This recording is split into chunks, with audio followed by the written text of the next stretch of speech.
सत श्री अकाल जी, मैं थोड़ा अपना सिमर, थोड़ा बहुत स्वागत है थोड़े अपने चैनल सिमर ब्लॉग्स ते।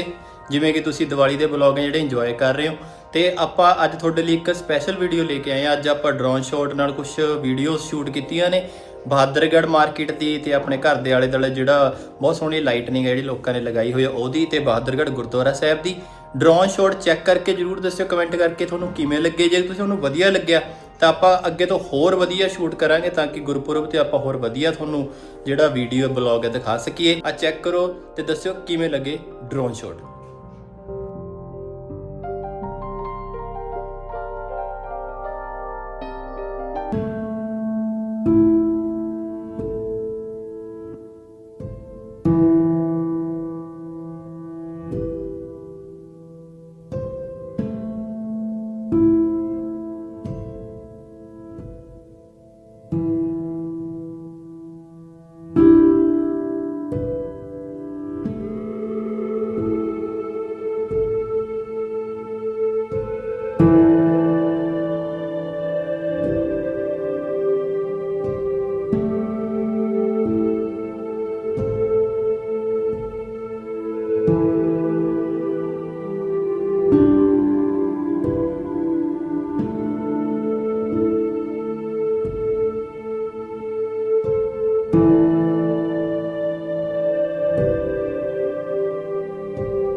मन जाओ